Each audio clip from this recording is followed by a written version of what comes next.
And artisans would soon be able to get a certification from the Kenya Pipeline Company's Training Institute when it gets gazetted as a national polytechnic. Well, the oil and gas company's status will provide those who have prior training in requisite skills but have not been formally certified to undergo short training and refresher courses and get their papers for mobility in the job market. Now, the training courses on offer will include welding, fire safety training, amongst others. Well, Brenda Wanga reports on this milestone that comes on the 50th year of operations of Kenya Pipeline.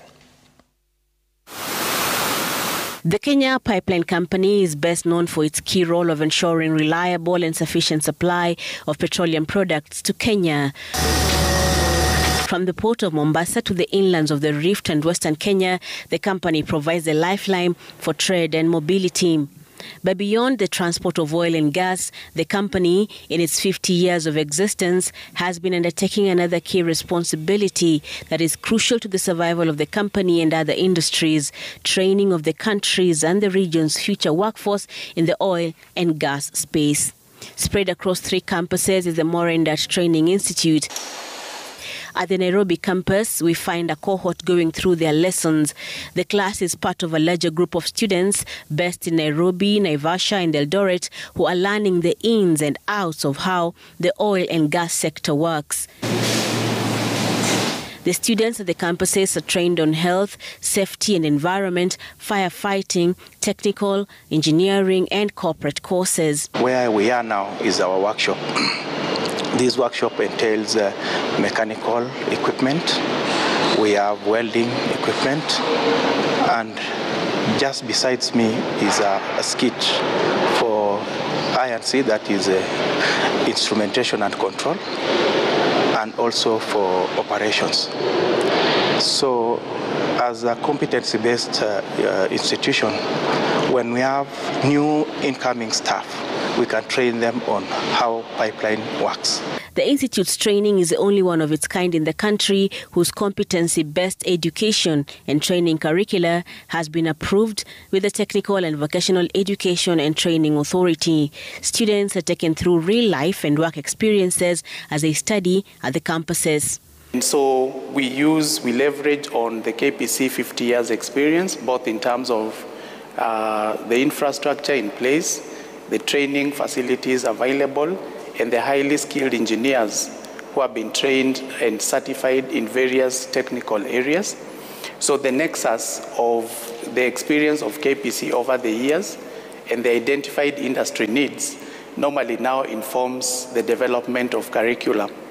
All the curricula that we have developed follows the CBET training model as opposed to the knowledge-based training models. So in CBET, the emphasis is on acquisition of skills, imparting practical abilities to the trainees or our learners, as opposed to giving them theoretical knowledge about oil and gas activities. And so training focuses on helping the learner to acquire abilities to execute tasks that are required. Brenda Training Institute was born in 2013 when heads of states from Kenya, Uganda, Rwanda and South Sudan agreed on the need for centers of excellence for the creation of capacity building for the support of the Northern Corridor Integration Project, and the training started in 2017. To train close to 3,000 trainees, both from Kenya and from within the region, the East African region. The impact is tremendous because the CBET approach that we have adopted in training develops manpower that fits and functions in a given role. And so most of our trainees have been absorbed in different players and stakeholders within the oil and gas sector. The students, when they enroll at the Institute, get to have a feel of what they will be expected to handle at the end of their courses. The well-equipped labs and workshops are the ideal training grounds for the future workforce of the country's pipeline and petroleum industry. Here, for instance, the students get a feel of a scaled-down pipeline from Mombasa to Eldoret, and later when they graduate, they encounter the real infrastructure on scale. And these things are all centralized. The controls, our controller here, Central Nairobi, will be able to see the flow and all the parameters that are happening within the line from Mombasa, that is our line 1 to here, and even from here to Western line, that's line 2 and 3. So the moment a student or a new coming person is taught of what is happening here, they will feel free to handle this equipment at the field, other than just talking to them, and there are some of these things they might not be seeing physically.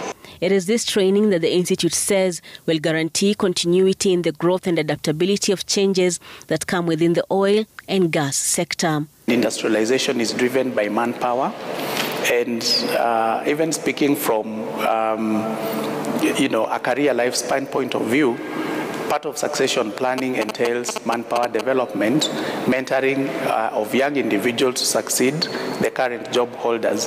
And so we are looking at a situation where industry growth would stagnate, or the pressure for growth from stakeholders in the oil and gas industry would suffer if we do not have institutions like the Moredat Institute of Oil and Gas coming in to fill the space and develop manpower for the sector. But beyond building capacity for the companies and the industry's future manpower needs, the Institute is now opening up its doors to even those who may not have initially acquired the skills through KPC.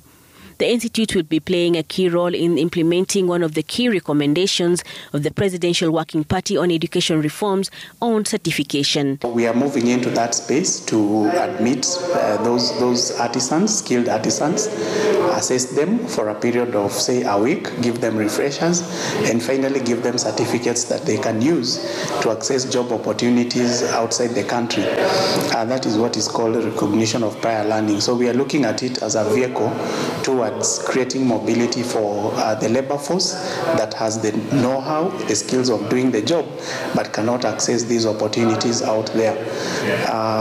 That is a space that we are moving in very soon, and we hope to uptake as many artisans as possible through our 3 campuses.